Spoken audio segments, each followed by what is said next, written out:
Hello, welcome to Vienna. My name is Barbara Kolm. I'm the president of the Hayek Institute and the director of the Austrian Economics Center, both here in Vienna and the United States.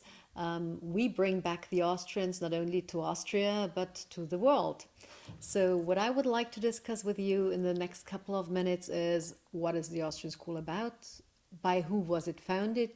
Who were the principal agents of the Austrian School? What is their theory? What is their background? And what do we aim for in these days? So just to give you a quick overview, the Austrian School was founded by Karl Menger, who was a professor, and he was the teacher of Crown Prince Rudolf back in the 1870s. He also was the author of The Principles of Economic Theory, which was a brand new book back then because it turned the theory that was existing until then upside down entirely. So what are these Austrians about? Not only that it's an old tradition, but it's more than that. It's not only a theory of economics, it's a theory, it's a mindset, it's a way of living. Austrian economics is no mainstream economics. Still, you know all about the Keynesianisms and many other theories. Austrian economics is different from that. Austrian economics is also a theory of action. It's not about decision making. It's about action. It's about the individual who is centered in the thinking. So the Austrians, as I said, consider competition is a discovery process, which is very important. So we embrace a couple of things that in some societies are taken for granted and in others are not. So for example, competition, as I pointed out, one thing. The next thing is the achievement principle, which is also not for granted. At least in our Western affluent societies, people consider everything is being provided by the government or by the state, which is not true. We have to achieve, we have to work for those things ourselves. The next thing that makes a big difference between the Austrian School of Economics and many other theories is the values that the Austrians stand for. And of course, it's individual choice, which is a precondition for every decision-making process and for economic growth and well-being of a society.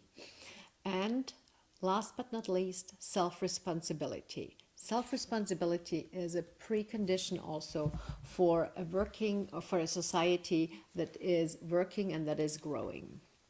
So again, there are three things that make a difference from the Austrian School of Economics to many other theories. So it's a theory of action for the first thing. It's not mainstream economics as a second thing.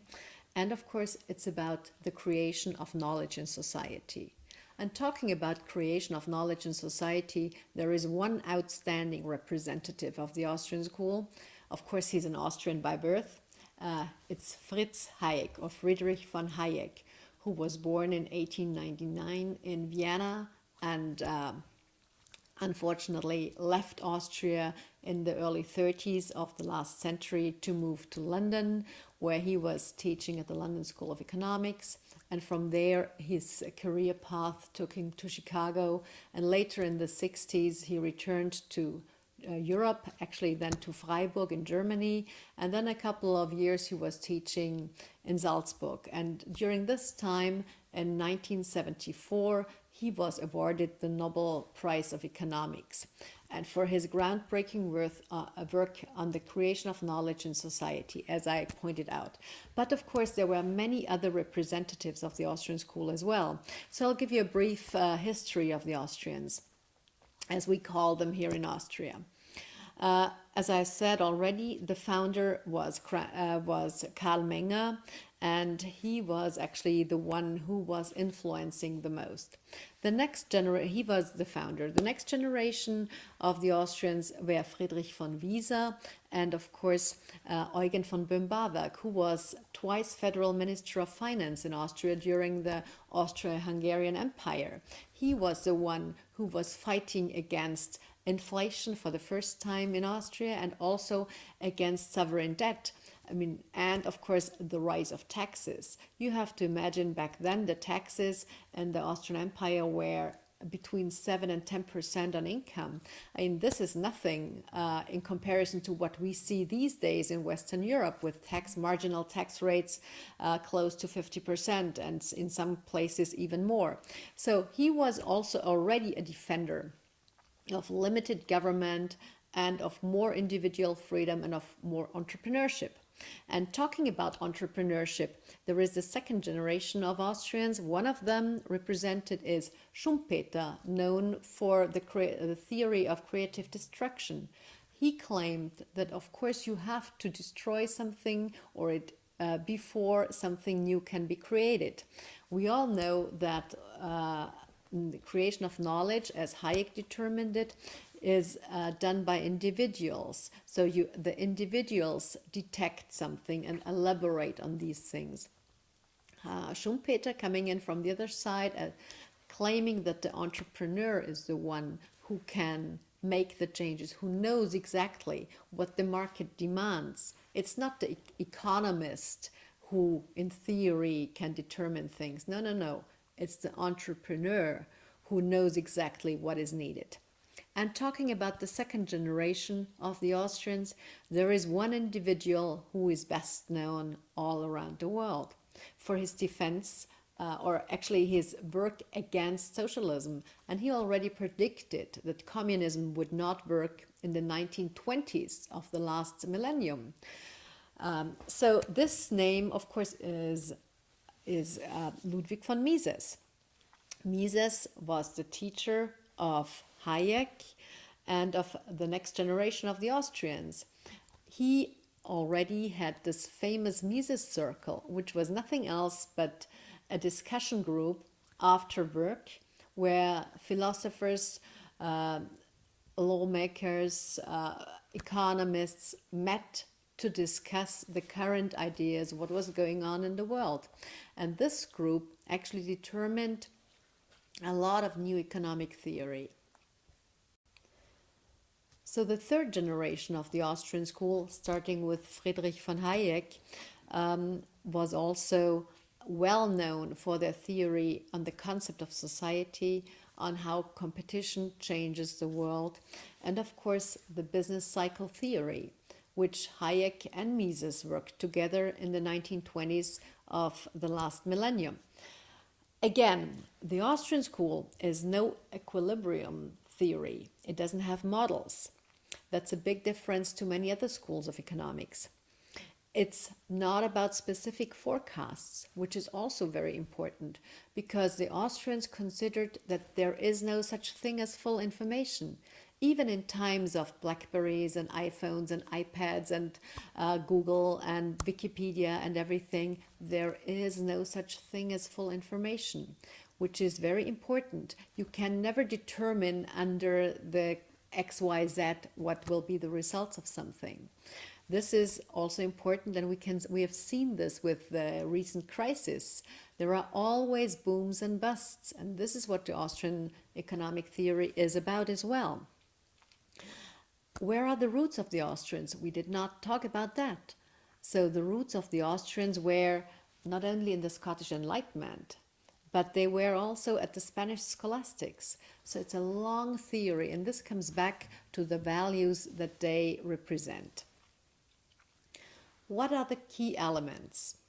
It's entrepreneurship, it's the concept of society, it's competition, and again, the business cycle theory. But there are various terms that we need to determine and to use when we are talking about the Austrians. For the first time and value were defined and were brought into economic theory. The second group, a pair, that was used by the Austrians for the first time in economic theory was money and credit, which is another very important part of the Austrian school. The next one was business and competition, which was also determined by the Austrians. And last but not least, it was the creation of knowledge in society. So these are the frameworks that the Austrians work with. As I pointed out, it's not mainstream economics. It's about the individualist versus the collectivism. So the Austrians, if I use all these terms, I always try to bring in examples. In the Austrian theory of society, it's the individual who thinks and acts. It's the methodological individualism, as Hayek pointed it out. Not government thinks and acts, not the anonymous masses. It's the individual who makes these decisions. And again, it's a theory about of human action versus the decision making. And it's about business and capital, as we already discussed. We already talked about the many Austrian representatives, but I would like to bring those 5 terms that we discussed before again into focus. It's individual choice first, which is that you yourself know best what is good for you. It's not government, it's the individual who knows. It's entrepreneurship. It's because the entrepreneur can predict or can see what the demand is on the market. It's not the theorist who makes those decisions. However, you have to consider that the entrepreneur is the risk taker, and he takes action as well. Then, of course, we need as an environment a free and competitive markets. So again, it's about little government, or the least possible framework that we need to have. Talking about frameworks, what do you think is important that the government provides? Just the rule of law? Well, you should discuss this in class. I don't think you need more, but this is a precondition. So what the Austrians also discovered, or what was important to them back then, in the last century, was they didn't make a decision between micro and macroeconomics. They considered everything important. Last but not least, private property. The Austrians determined private property as a precondition for a free society. Of course, if you do not protect your ownership of anything, you are lost. Private property and the protection thereof is a precondition for capitalism. And if we forget about that, then we are a bunch of collectivists who redistribute, and I don't think that redistribution will work forever. After all, and this is also what the Austrians said, we are all different. There is no such thing as equality on earth and also back somewhere else.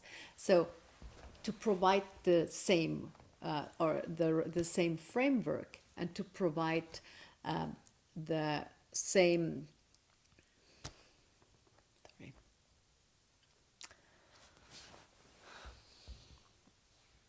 das mit dem Equality muss man neu machen.